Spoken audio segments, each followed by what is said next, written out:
എല്ലാവർക്കും പുതിയൊരു വീഡിയോയിലേക്ക് ഹൃദയം നിറഞ്ഞ സ്വാഗതം. ഇന്നത്തെ ഒരു വിഭവം എന്ന് പറയുന്നുണ്ടല്ലോ, മുരിങ്ങയില കൊണ്ടുള്ള ഒരു എരിശ്ശേരി. എരിശ്ശേരിയല്ലേ? മുരിങ്ങയില കൊണ്ടൊരു എരിശ്ശേരിയാണ്. മുരിങ്ങയില നമുക്ക് വീട്ടിൻ്റെ പുറകെ തന്നെ ഉണ്ട്. അത് ഒരു തരത്തിലാണ് മുകളിൽ കയറി വലിച്ചു പറിച്ചെടുത്താണ്. എൻ്റെ കയ്യിൽ എടുത്തു വെച്ചിട്ടുണ്ട് മുരിങ്ങയില.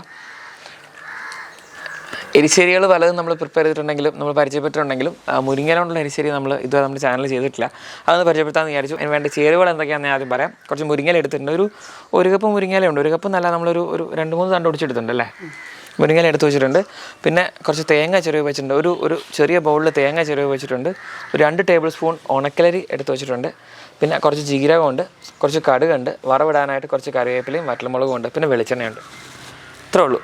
വളരെ എളുപ്പത്തിൽ ചെയ്യാൻ പറ്റുന്ന ഒരു വിഭവമാണ്. മുരിങ്ങയില കൊണ്ടുള്ള ഒരു എരിശ്ശേരിയാണ്. ഇതിൽ ആദ്യം വേണ്ടതെന്ന് വെച്ചിട്ടുണ്ടല്ലോ, കുറച്ച് നാളികേരം ചിരവിയതും ഉണക്കലരി ചേർത്തിട്ട് അരച്ചെടുക്കണം അല്ലേ.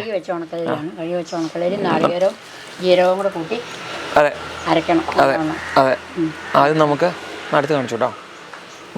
ഒരു ബൗളിൽ എടുത്ത് വെച്ച് നാളികേരം ചിരവ് വെച്ചത്, പിന്നെ കുറച്ച് ഉണക്കലരി നന്നായിട്ട് കഴുകി വെച്ച ഉണക്കലരിയാണ് കേട്ടോ. 2 ടേബിൾ സ്പൂൺ എടുത്തിട്ടുണ്ട്. ഇനി കുറച്ചും ജീരകം വേണ്ടേ അല്ലേ? ജീരകം അല്ലേ? പോരെ.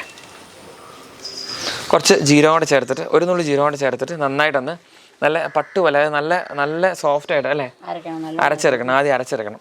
ഓക്കെ, അതെ. ഇതൊക്കെ അരയ്ക്കാൻ എടുക്കാം. അടുപ്പ് കത്തിച്ചിട്ട് മുരിങ്ങയില വഴറ്റുമ്പോഴേക്കും ഇത് അരച്ചുണ്ടോ? ആയിക്കോട്ടെ, ഞാൻ അരച്ചുണ്ടോ. പാൻ വെച്ചിട്ടുണ്ട്. പാൻ ചൂടാകുമ്പോൾ നമ്മൾ കുറച്ച് വെളിച്ചെണ്ണ അതിനകത്തേക്ക് ഒഴിച്ചിട്ട് ഈ മുരിങ്ങയില നമ്മളൊന്ന് വാട്ടിക്കോരി എടുക്കണം അല്ലേ. വാട്ടിക്കോരി എടുക്കാം. അപ്പോൾ ആ നേരത്തെ ഞാൻ പോയിട്ട് ഒന്ന് അരച്ചുകൊണ്ടിരാം. എണ്ണ ചൂടായി ഇനി മുരിങ്ങയില ഇട്ട് നല്ലവണ്ണം വഴറ്റണം. അത് കിളുന്ന് ഇതായതുകൊണ്ട് അതിനെ തണ്ടിരുന്നാലും കുഴപ്പമില്ല. കിളുന്ന് മുരിങ്ങയിലാണ്, അതുകൊണ്ടത് പ്രശ്നമില്ല.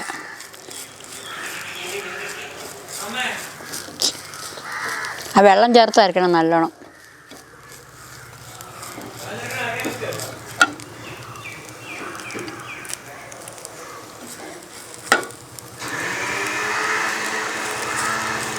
ഇത് അതിൻ്റെ തണ്ടൊക്കെ ഇട്ടിട്ടുണ്ട് ചിലതിൻ്റെ.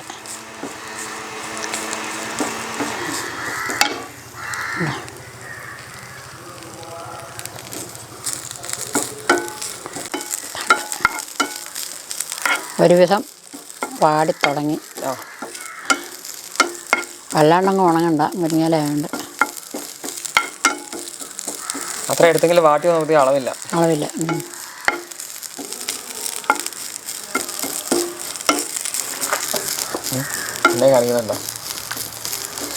ഇത് മതിയും തോന്നണം ഏകദേശം. അപ്പം ഇനി ഇതിൽ ഓഫ് ചെയ്യുകയാണ്. എടുത്തിട്ട് ഇനി അരച്ചത് കൽച്ചട്ടി ചേർത്ത് തിളപ്പിക്കണം. കൽച്ചട്ടി വെച്ചിട്ടുണ്ട്. കൽച്ചട്ടിക്കകത്ത് നമ്മൾ ഈ ഒരു അരച്ചത് തിളപ്പിക്കണം. തിളപ്പിച്ചെടുക്കണം. കൽച്ചട്ടി ചൂടായി കഴിഞ്ഞാൽ ഇതാ ഈ അരച്ച് വെച്ചിരിക്കുന്ന നാളികേരം കൽച്ചട്ടിയിൽ ഒഴിച്ച് തിളപ്പിക്കുകയാണ്. പിന്നെ എന്താണെന്ന് വെച്ചാൽ ഇതിന് മഞ്ഞൾപ്പൊടി മുളക് പൊടി ഒന്നും വേണ്ട. മുളക് വറുക്കുമ്പോൾ ആ മുളകിൻ്റെ എരിവ് മാത്രം മതി. എരിശ്ശേരിക്ക് പൊതുവെ എരിവ് കുറവാണ്. വറുത്തിടുന്ന മുളകിൻ്റെ മാത്രം മതി. തുടച്ച് വെച്ചു. ഇതൊന്ന് തിളക്കട്ടെ നല്ലോണം. അതിൽ ഉപ്പിടണം. ഉപ്പിടണം ഇത്തിരി. ഇത് വെളുത്തിരിക്കും എരിശ്ശേരി, അതായത് മഞ്ഞളും ഇല്ല മുളകും ഇല്ലാത്തതുകൊണ്ട്. അത് മതി. ശരി, അത് വെളുത്തിരിക്കും അല്ലേ? വെളുത്തിരിക്കുന്ന എരിശ്ശേരി വെളുത്തിരിക്കും. തിളച്ചിട്ടല്ലേ അത്. തിളച്ചിട്ട് മുരിങ്ങയില ഇടുക. എന്നിട്ട് കടുക് വറുത്തിട്ട് കടുക് വറുത്ത് ഒന്നുകിൽ ഇതിലേക്ക് തിരിച്ചൊഴിക്കും, ഇതിലേക്ക് എന്തായാലും കുഴപ്പമില്ല. എങ്കിലും മതി. ഫിനിഷ് ചെയ്യാം. പിന്നെ പാനിലൊക്കെ നമുക്ക് വറുത്തിടാലോ. അപ്പം ഇങ്ങനെ ഈ തേങ്ങ ഈ അരപ്പൊന്ന് തിളച്ച് വരുന്നവരെ നമുക്കൊന്ന് വെയിറ്റ് ചെയ്യാം. ഇത് നല്ലവണ്ണം തിളച്ചിട്ടുണ്ട്. ഉണക്കലരി നാളികേരവും ജീരകവും കൂടെ കൂട്ടി അരച്ചോ നല്ലവണ്ണം തിളച്ചു. ഇനി അതിലേക്ക് മുരിങ്ങയില ചേർക്കുക. ഇളക്കണം. അല്ലെങ്കിൽ ഈ ഉണക്കലരി ഉള്ളതുകൊണ്ട് കൽച്ചട്ടിയുടെ അടിയിൽ പിടിക്കാൻ സാധ്യതയുണ്ട്. അതുകൊണ്ട് നല്ലവണ്ണം ഇളക്കണം കേട്ടോ. നമുക്ക് ഉറക്കപ്പെടുന്നു അല്ലേ, അത് കേൾക്കൂല. ഇപ്പോൾ അതേ സംഭവം ഓക്കെ ആയി. ഇനിയിപ്പോൾ വറുത്തിട്ടോ. ഇനി ഇത് വറുത്തിട്ട് കടുകും മുളകും വറുത്തിട്ടാൽ മതി അല്ലേ? വറുത്തിട്ടാൽ മതി. അപ്പോൾ അടുപ്പ് കെടുത്തിയാൽ മതിയോ? അടുപ്പ് കിടത്തിയാൽ മതി. എന്നിട്ട് അവിടെ വറുത്തു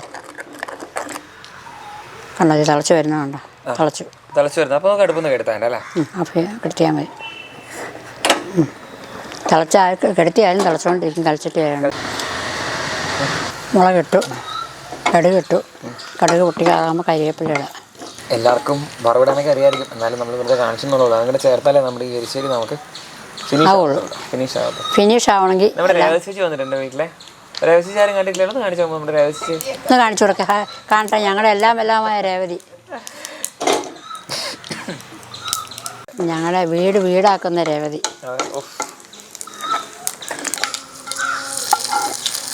അങ്ങനെ നമ്മുടെ മുരിങ്ങയില എരിശ്ശേരി മഞ്ഞപ്പൊടിയും മുളക് പൊടിയും ഒന്നും ചേർക്കാത്ത നല്ല വൈറ്റ് കളറിലുള്ള മുരിങ്ങയില എരിശ്ശേരി റെഡി ആയിട്ടുണ്ട്. നിലക്കെടുത്ത്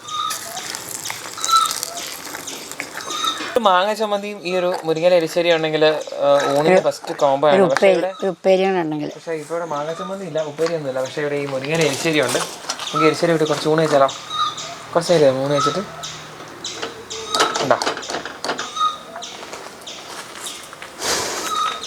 ഈ സാധാരണ എരിശ്ശേരിക്കകത്ത് നമ്മൾ തേങ്ങ വറുത്ത് ചേർക്കാറുണ്ട്, അല്ലെങ്കിൽ നമ്മൾ തേങ്ങ അരച്ചും ചേർക്കാറുണ്ട്. ഈ എരിശ്ശേരിക്കകത്ത് നമ്മൾ തേങ്ങ അരച്ചാണ് ചേർക്കുന്നത്.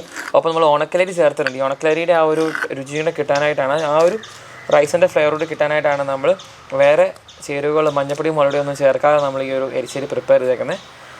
കണ്ടിട്ട് നല്ല രസമുണ്ട്, നമുക്ക് കഴിച്ചു നോക്കാം.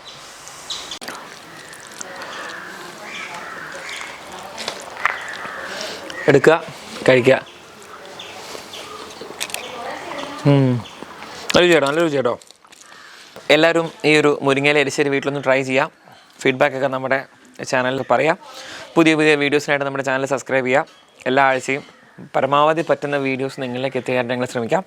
മറ്റൊരു വീഡിയോയുമായിട്ട് വീണ്ടും കാണാം. അതുവരെ എല്ലാവർക്കും ഹൃദയം നിറഞ്ഞ നന്ദി, നമസ്കാരം.